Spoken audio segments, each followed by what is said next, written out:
Episode 4, baby. Here we fucking go. So when I was like about knee high, when I was about 4 years old, I started realizing that the reason why men would go to the men's washroom and women would go to the women's washroom was because they had completely different, sexual organs. I thought for a long time women would just go to the women's washroom because they got tits, and men just didn't, for like the most part at least. And it's because it's kind of weird though, because it's like when you're like a day old or 2 days old or a week old, you get to this point where you get breastfed. Obviously, you're like breastfed for 6 months, a year, 2 years. I don't know how long you get breastfed. I've never breastfed a baby before. I would if I could, not out of fetish, well, not because it's a fetish, just for the health of the baby. You gotta do what you gotta do. I don't even know if I want to have a baby. Maybe I wouldn't mind taking care of a baby that's like not mine. Like it's some random stranger's. I wouldn't breastfeed a random stranger's baby. That would be socially unacceptable, I think. But anyway, where I was going with this, I think this is where I was going with this, was when you're a kid, when you're like really young, you're like, get to a point when you're like 4 or 5 and you're not allowed to see tits. Okay, you're not allowed to see boobs on screen. You're watching like a movie with the fam, you're watching a movie with your aunt or some shit, and then, there's some boob action going on the screen, and your aunt or your family is like, oh, Marwan, you gotta cover your eyes now. And it's like, bro, for like the first year of my life, I saw that shit. I know what that shit looks like. Why do I have to like cover my eyes now? I don't get it. I don't know where at one point, like, how long am I supposed to cover my eyes for? Like until I'm, 18? Or till I'm like 19 or 21 or some shit. I know when you're 18, you're allowed to go to the military in the US. But when you're 21, that's when you can drink. So maybe when you're 21, you can see tits. Is that how it works? I don't know. I don't know where I was going with this. Anyway, fuck it. Roll the intro, baby.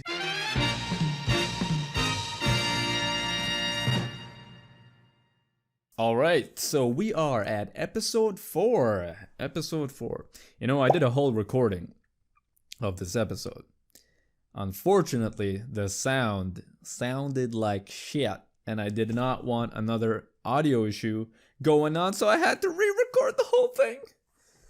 YouTube problems, man. YouTube problems. Or podcasting problems. It's a whole new world. It's a whole new world of audio. Like I'm learning so much about audio, and I'm learning so much about what not to do. You listen to episode 3. Great episode, by the way. One of my favorites so far. Out of all the 3, it's one of my favorites. And, you hear the audio and you're like, yo, conversation's good, but the audio was annoying me. So I was like, yo, I don't want an audio issue shit in this episode too. But then audio issues started popping up, and I was like, Jesus fucking Christ, man. Can't catch a break. Can't catch a break with this life. This podcasting life, man. This podcast. So anyway, we're going to start off a new segment that I'd like to call Internet Points. Okay, so at this point, either some intro rolled up or something rolled up. I'm still not sure if I'm going to make an intro for this.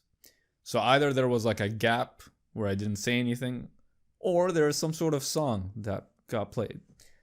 So I will find out in like the next few hours when I edit this. And I guess you'll know when I release this.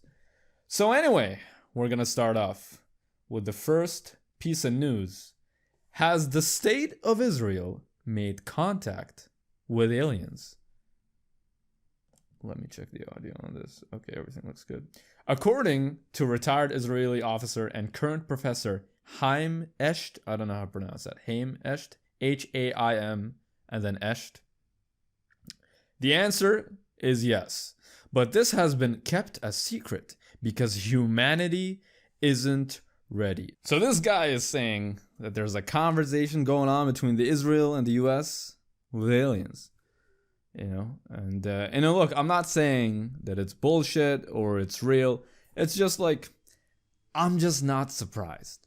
I'm just not surprised anymore. Anything could happen. I'm not surprised. The thing with this kind of news is as soon as I saw the article, the first thing I did, I was on my desktop, I controlled F'd. You know what control F is? Control F is when you want to look for a specific word. So I saw the headline, I clicked on it, and then I controlled F'd, and I just wrote the word book. I wrote the word book. And this is what I found when I wrote the word book in the article. So it looked up the word book in the article, and this is the paragraph that it showed up. Eshed, who's the guy that's claiming all this stuff, Eshed provided more information in his newest book, The Universe Beyond the Horizon. Conversations with Professor Haim Eshed, along with other details such as how aliens have prevented nuclear apocalypses and when can we jump in and visit the Men in Black, etc., etc. So he's trying to sell a book. I'm not saying that this is fake just because he's trying to sell a book. I'm just saying he's trying to sell a book. Here's the thing. I'm not saying aliens don't exist. Obviously, they most likely do. It's extremely unlikely that they don't. There was an analogy that I saw a while back. It was like saying that aliens don't exist is like taking a cup of water, putting it in the ocean, taking it out and saying, see, fish don't exist. Because that's how vast our universe is, and that's how little we've discovered it. I ain't no scientist, but apparently we haven't really discovered much. We haven't been able to cover much. So it's extremely likely that there's tons and tons of lots of life out there. But I'm just saying, for this specific story, I saw it covered a lot. I saw a lot of articles covering that story. But here's the thing. There's a lot of different websites covering this story. And what a lot of people sometimes don't realize with stories like this is they see that this story is getting covered by a lot of websites, so they automatically think that it's 100% legit. Because it's like, oh, I don't know, like New York Times is covering it, Washington Post is covering it, and all this stuff. So they automatically think, oh, well, I mean, if these guys are talking about this story, it must be legit. But the thing is, there's a really good book called Trust Me, I'm Lying. I forgot who it's with. It's called Trust Me, I'm Lying. Really good book.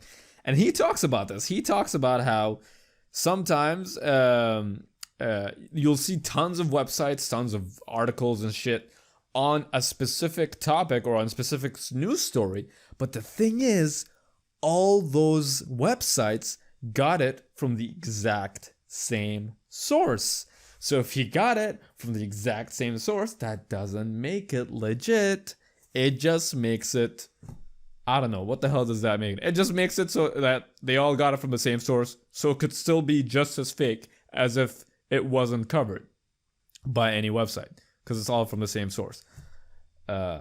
So that's all I'm saying. Okay, this could be real though. I don't know, because honestly, man, ever since the whole, what is it called? The Panama scandal, the Epstein shit. Yeah, it's like Epstein's dead, killed himself and all this shit.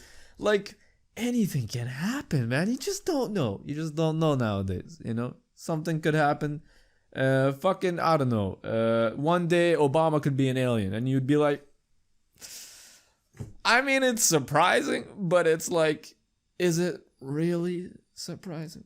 I don't know. I don't know where I was going with this.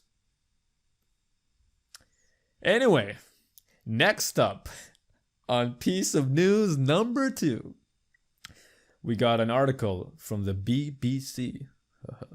BBC.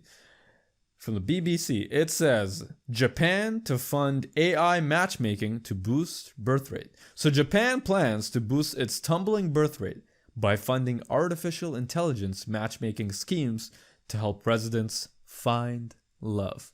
So if you didn't know, Japan's birth rate has been going downtown, been going down the hills lately. It hasn't been doing well. Japan's birth rate fell by 5.9% in 2019.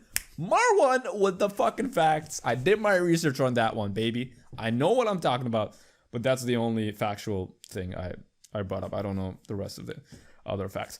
So here's the thing. They got a lot of problems here. It sounds to me at first is that maybe Japanese people just don't want to fuck other Japanese people. Maybe Japanese people like the foreigners. And as far as I know, it's kind of hard to get into the Japans if you're it's hard to be like an immigrant. It's hard to get to the Japans. I think visitor visa, they're chill with that shit, you know. You want that tourist money, that sweet USD, that Kuwaiti dollars, that high currency shit.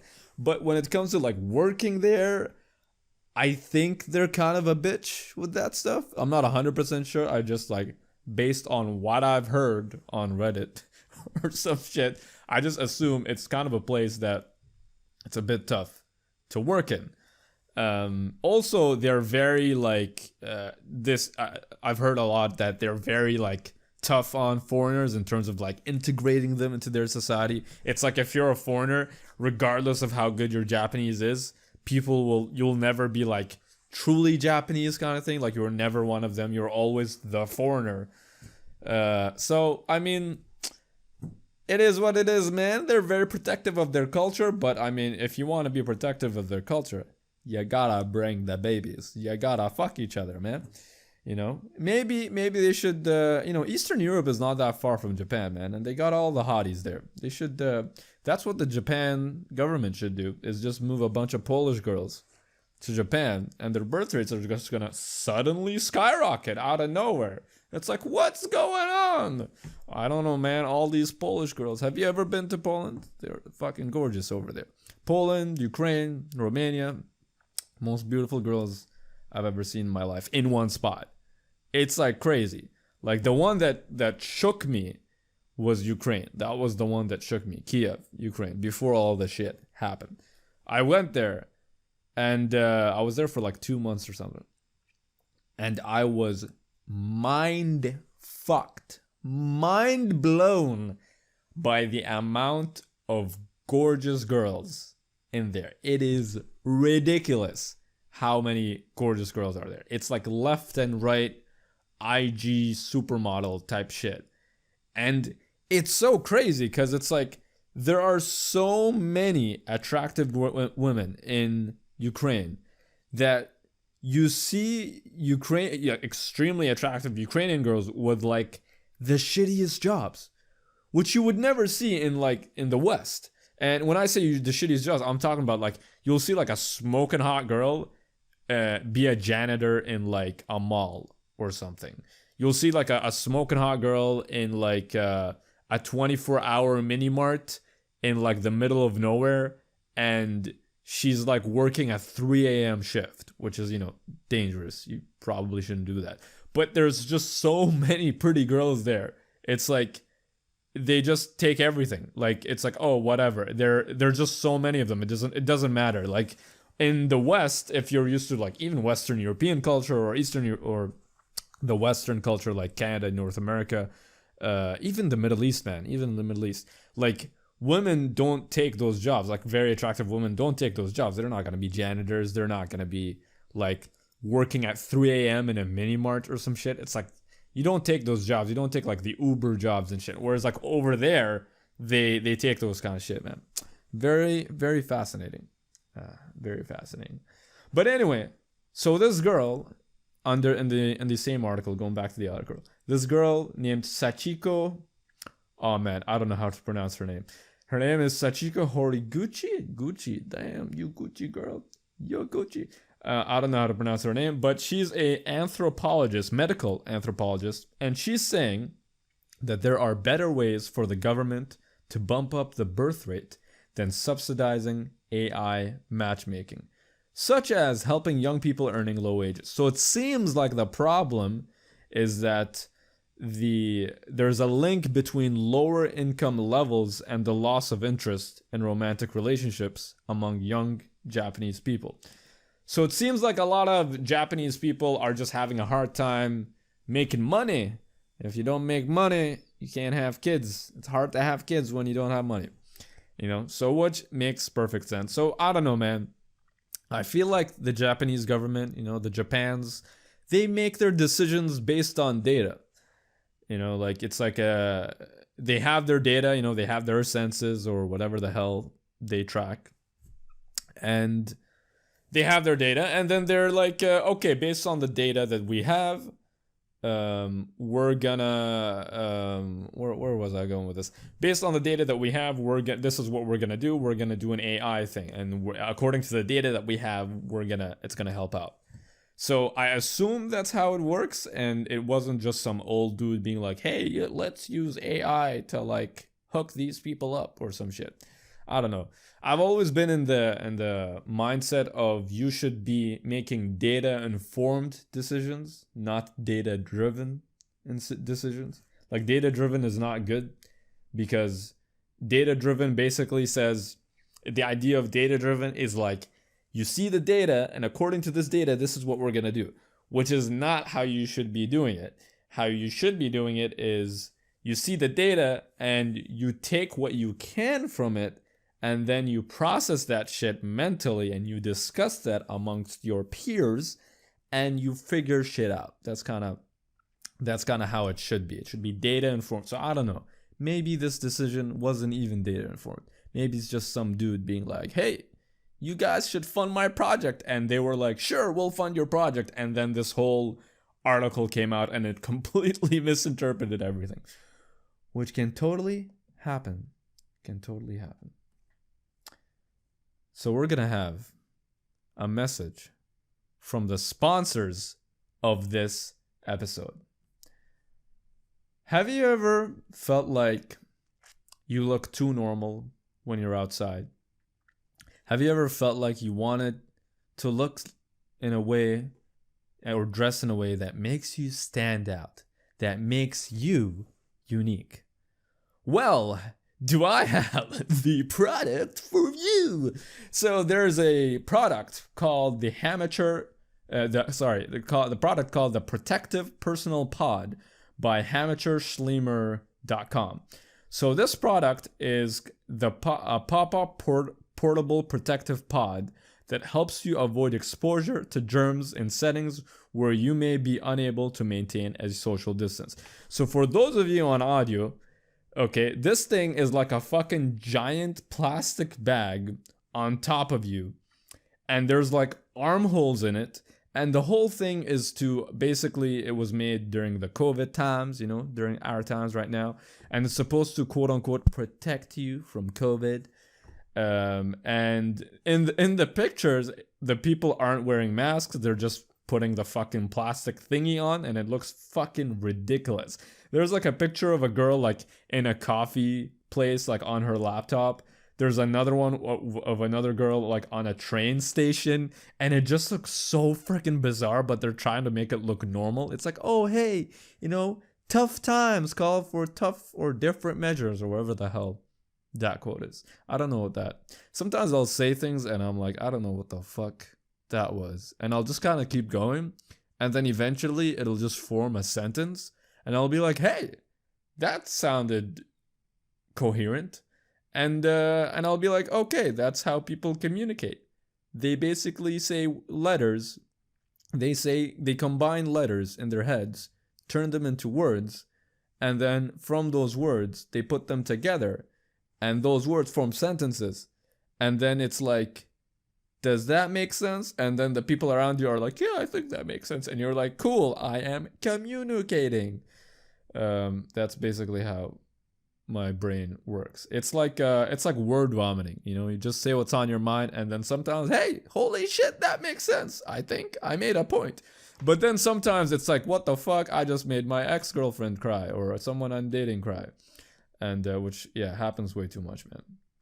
It happened way too much. I made my ex-girlfriend and my other girlfriend as well cry way too many times.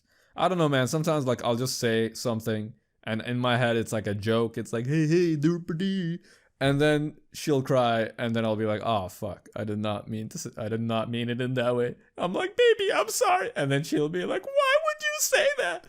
Yeah, that happens too much. Anyway, so yeah, this thing looks fucking dumb. But here's the thing, this is not the only product. There is a competitor to this thing, and it is basically like a spacesuit. It's like a spacesuit, but it's just the helmet and there's something covering your chest. And it looks kind of cool, actually, but also extremely ridiculous.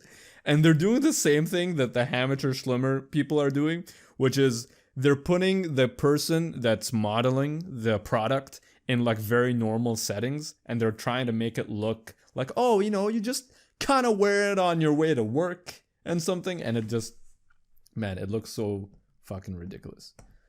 So anyway, that's the end of our sponsors.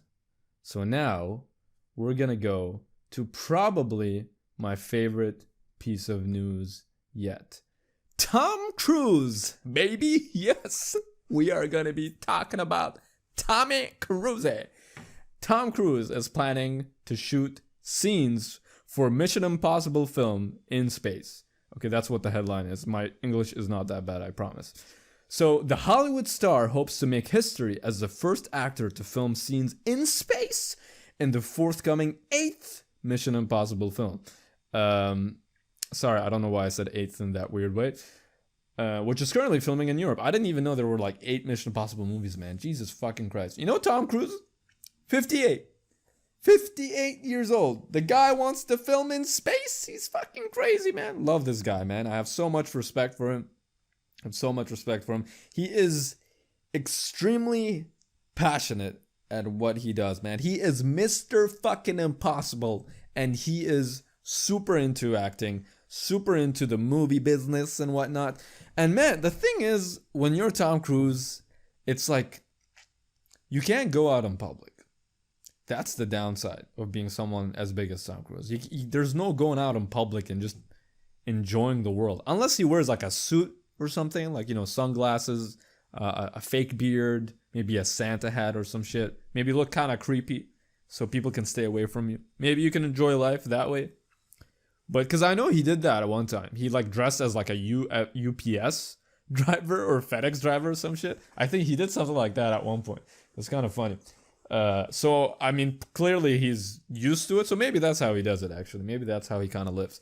But I don't know. I feel like a guy like that, it's like you can't just go out in public as yourself. You got to like hide, or you get like a private island. The only thing you got is to make more movies and more movies. And it's like, that's kind of it, you know? And I remember reading a story, someone said something about him, is like that he's the reason why The Mummy was a failure, like the rebooted Mummy. And I'm just like, dude. And they were saying like, oh, you know, he was part of the writing team, and that's part of why like the direction of the movie went sideways or some shit. I remember reading that somewhere at some point. And I was just like, dude, you're dealing with Tommy Cruise.